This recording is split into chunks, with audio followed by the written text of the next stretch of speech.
양주시에서 코로나19 추가 확진자가 발생했습니다. 확진자는 덕정동에 사는 30대 여성으로 지난 17일 필리핀에서 입국한 것으로 알려졌습니다. 이 여성은 현재 안성의료원에서 치료 중입니다.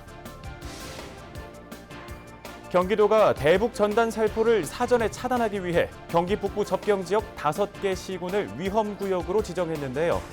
이 행정명령 이후 닷새 만에 첫 번째 행정집행이 이뤄졌습니다. 포천시 소재 대북단체 대표의 집에서는 전단 살포에 이용되는 고압 가스통이 발견됐습니다.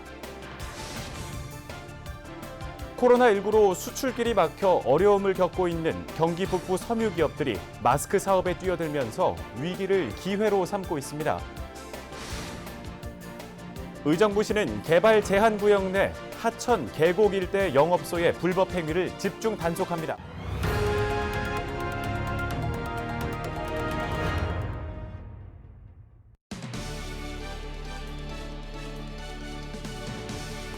시청자 여러분 안녕하십니까? 헬로티비 뉴스 나라 시작합니다. 양주시에서 해외 입국 외국인 2명이 코로나19 확진 판정을 받았습니다.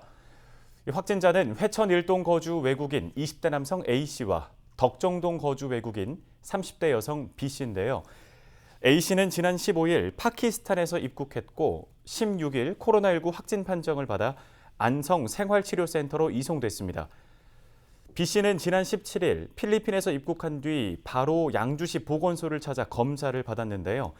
다음 날인 18일 확진 판정을 받고 안성의료원으로 후송됐습니다. 코로나19의 수도권 감염 사례가 줄어들지 않고 있어 우려가 크죠. 정부는 노래방과 주점 등 고위험 다중이용시설에 대한 전자출입명부 시스템을 도입해 관리를 진행하고 있는데요. 시행 일주일이 지난 지금 안정적으로 정착이 됐을까요? 현장 점검 360도 이정하 기자입니다. 인천의 한 번화가 지난달 행정명령으로 영업을 중단했던 유흥시설이 대부분 다시 문을 열었습니다.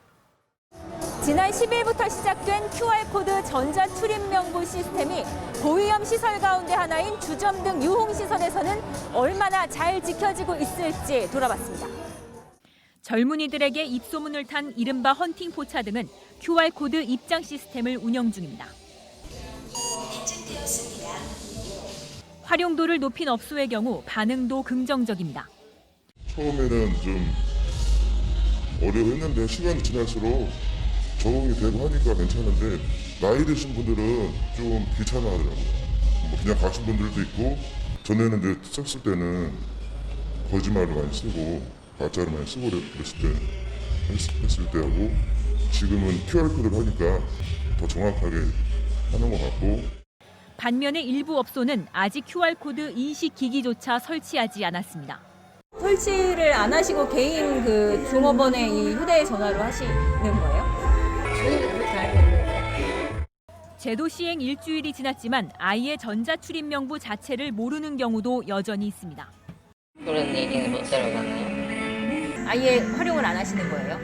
네, 저 잘 모르겠어요. 뭘 입장하는 거예요?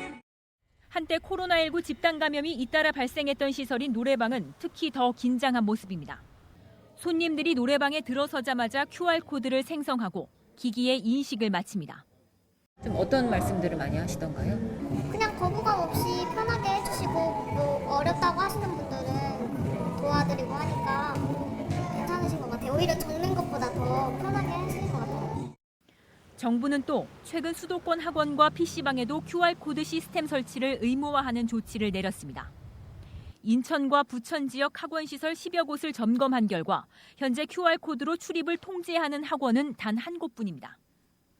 하지만 불특정 다수가 모이는 유흥업소와는 성격이 달라 QR 시스템의 실효성에 의문을 제기하는 목소리도 있습니다. 학생들도 일부 불편함을 느끼고 학원 같은 경우에는 이제 학원에 등록이 돼서 그 등록 인원들이 실질적으로 다 있기 때문에 실질적으로 이 찍는다고 해서 뭐 이게 큰 도움이 되거나 그런 부분은 없는 것 같습니다. 주로 학생들이 출입하는 PC방도 크게 다르지 않습니다. QR코드 설치하셔갖고 입장료 받고 계세요? 저희요? 네. 저도 잘 모르고 사장님한테 여쭤봐야 되는데. QR코드로 찍고 이 손님들 입장하게 하는 거 설치가 있나요? 아직 안 하셨어요? 해야 되는 거는 알고 계세요, 혹시?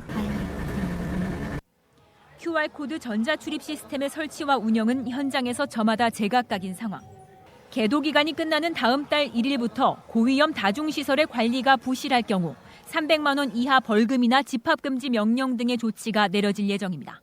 헬로티비 뉴스 이정아입니다. 다음 소식입니다. 경기 북부는 국내 최대의 섬유 산업 지역이지만 코로나19로 상당수의 기업들이 경영 위기를 맞고 있습니다. 그런데 일부 업체들이 마스크 사업에 뛰어들면서 위기를 기회로 삼고 있습니다. 김호 기자가 취재했습니다. 경기도 포천의 한 섬유 업체입니다. 의류 원단을 생산해 연간 250억 원의 매출을 올리는 중견 기업입니다. 국내는 물론 해외로 판매되는 원단은 매월 600톤. 하지만 코로나19 발생 이후 수출길이 막히면서 판매도 급격히 줄었습니다. 매월 20억 원이던 매출은 올 들어 40%나 줄었습니다. 위기를 맞은 이 업체는 마스크 제작에 뛰어들면서 돌파구를 찾게 됐습니다. 코로나19가 국내는 물론 전 세계적으로 확산되면서 마스크 수요가 크게 증가했기 때문입니다. 의류 원단 제작으로 시끄러웠던 공장은 이제 마스크 생산이 주 업무가 됐습니다. 그동안은 섬유 생산 작업을 했었는데 마스크 생산 작업을 하니 조금 생소한 부분들이 많습니다. 그러나 코로나19로 회사가 어려운 시기에 마스크 주문이 많이 들어와서 즐거운 마음으로 일하고 있습니다. 지난 3, 4월 두 달간 국내와 해외로 판매된 마스크만 200만 장, 액수로는 20억 원에 이릅니다.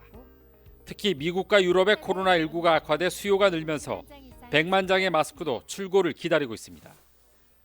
코로나19로 경영 위기를 맞아 감원까지 고려했던 이 회사는 마스크 생산으로 오히려 직원을 늘리게 됐습니다.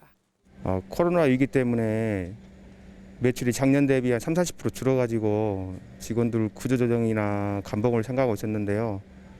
마스크 사업을 하면서 매출도 소폭 상승하고 직원들도 오히려 조금 늘어나가지고 코로나 위기를 잘 견디고 있는 것 같습니다. 의류 원단 생산이 주업이었던 이 회사는 이번 기회에 마스크 제작으로 사업을 확대하기로 했습니다.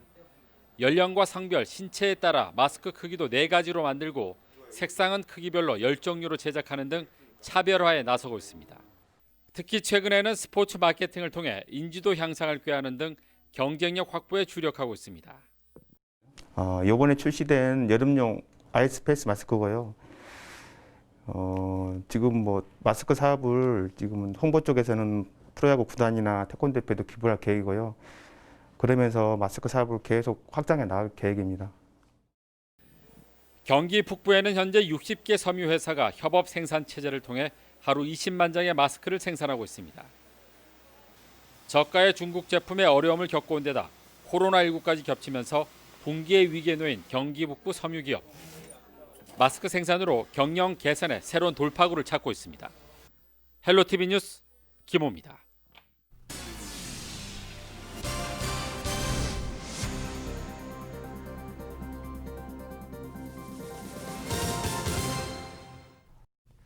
경기도가 대북전단 살포를 사전에 차단하기 위해 경기 북부 접경지역 5개 시군을 위험구역으로 지정했습니다. 이들 지역에서는 대북전단 살포 행위는 물론 전단을 준비하는 것도 허용되지 않는데요. 이를 위반한 자에게 첫 번째 행정명령이 집행됐습니다. 이지훈 기자의 보도입니다. 포천시 소우릅, 대북단체 대표의 집이 있는 곳에 경기도 공무원들이 들이닥칩니다. 집 한쪽에서 대북전단 살포에 사용되는 고압 가스통이 발견됩니다. 압이 없어요. 압이 안 걸렸어요? 네, 제로요. 북한 동포 직접 돕기운동 이민복 대표는 지난 2005년부터 풍선 등을 활용해 대북전단 살포를 이어온 것으로 알려졌습니다. 가스통에 이용 금지 통지문이 붙습니다. 사람 및 안전관리기본법 이렇게 되어 있잖아요. 집을 비운 이민복 대표는 전화로 법 위반 사실을 통보받았습니다. 위험구역 내 대북전단 살포 관계자의 출입을 통제하고 대북전단 등 관련 물품을 준비, 운반, 살포, 물품 사용 등을 금한. 경기도는 앞서 지난 12일 대북전단 살포를 도민의 생명을 위협하는 행위로 보고 포천과 연천, 파주 등 경기 북부 5개 시군을 위험구역으로 지정했습니다. 이들 지역에선 대북전단 살포는 물론 가스 주입 등 전단 살포를 준비하는 것도 금지됩니다. 이 명령을 발표하고 닷새 만에 첫 행정 집행이 이루어졌습니다. 경기도의 행정명령을 지키지 않았을 경우 재난 및 안전관리법 제41조에 따라 1년 이하의 징역 또는 1,000만 원 이하의 벌금에 처할 수 있습니다. 경기도는 경기 남북부 경찰청과 비상연락망을 구축하고 만약에 있을지 모르는 전단 살포에 즉각적으로 대응한다는 계획입니다. 헬로티비 뉴스 이지훈입니다. 경기도가 불법 시설물 철거 작업을 마친 계곡에 대한 수질 조사를 실시합니다. 오는 9월까지 2주 간격으로 실시되는 이번 조사에서는 양주 장흥계곡과 포천 백운계곡, 동두천 탑동계곡과 연천 아미천 등 19개 시군 47곳에 대한 시군 합동 수질 조사가 이뤄집니다. 주요 점검 사항은 수소 이온 농도와 대장균 등 수질 기준 준수 여부와 부유물과 침전물 제거 여부, 살균 소독제 투입 여부 등입니다. 조사 결과 대장균 수치가 기준을 2회 연속 초과하거나 부적합 사항이 적발되면 긴급 조치가 실시됩니다. 의정부시는 개발 제한 구역 내 하천, 계곡 일대 영업소의 불법 행위를 집중 단속하기로 했습니다. 단속 기간은 6월 말부터 10월까지이며 주요 단속 대상은 자연 재난을 유발할 수 있는 시설물인 평상과 천막, 방갈로와 파라솔 등입니다. 기한 내 미조치 또는 불법 행위 추가 적발 시 형사처벌, 이행 강제금 부과, 행정 대집행 등 강력한 행정 조치를 진행할 예정입니다. 경기도 공공버스가 기존 수입금 공동관리형 준공영제에 비해 만족도가 높은 것으로 조사됐습니다. 경기도가 버스 이용객 1,012명을 대상으로 만족도 조사를 실시한 결과 공공버스는 85점으로 매우 만족 수준으로 나왔습니다. 관리형 준공영제는 79점으로 다소 만족인 것으로 나타났는데요. 항목별로는 승객 친절맞이가 91점으로 높게 나왔으며 좌석 만족도는 86점으로 차량 쾌적성 분야에서도 높은 점수를 받았습니다.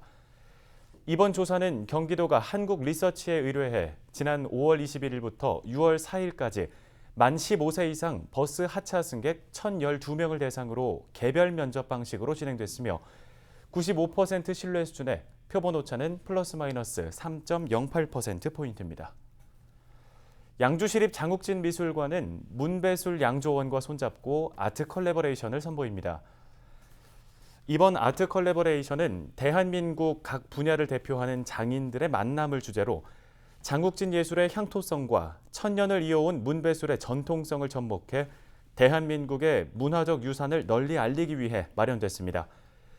이번 아트 컬래버레이션을 통해 만병의 문배술에는 장욱진 화백의 작품 나날이 좋은 날이 라벨로 입혀져 그림을 그리며 나날이 즐거운 날이 되기를 기원한 장욱진의 따뜻한 마음을 전할 예정입니다. 양주시가 경기 북부로 이전 예정인 경기도 산하 5개 공공기관 유치에 나섰습니다. 시는 북부 이전이 추진 중인 5개 기관 중 경기교통공사, 경기도 일자리재단, 경기도 환경에너지진흥원 등 3개 기관 유치에 총력을 기울일 방침이라고 밝혔습니다. 이를 위해 부시장을 단장으로 한 유치 전담팀을 구성하는 등 철저한 준비를 통해 유치에 나설 계획인데요. 경기 북부 이전이 추진 중인 경기도 산하 5개 기관은 올해 하반기 신설되는 경기교통공사와 경기도 환경에너지진흥원, 경기도 일자리재단, 경기도 시장상권진흥원, 경기도 사회서비스원 등입니다. 끝으로 날씨 정보 전해드립니다. 금요일엔 최저기온 19도, 낮 기온은 29도로 예상됩니다. 내륙을 중심으로 낮 기온 30도 안팎의 더위가 이어지겠습니다.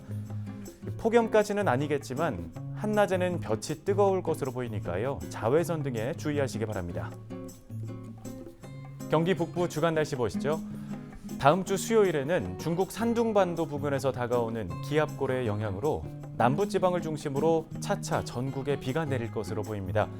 우리 지역에도 수요일 오후부터 빗방울이 떨어지겠습니다. 생활지수입니다. 점차 습도가 높아지면서 후텁지근하겠습니다. 높은 기온에 불쾌지수까지 높으니까요. 스트레스 관리를 잘해주시는 게 좋겠습니다. 더불어 수분도 자주 또 충분히 섭취하시기 바랍니다. 날씨 정보였습니다.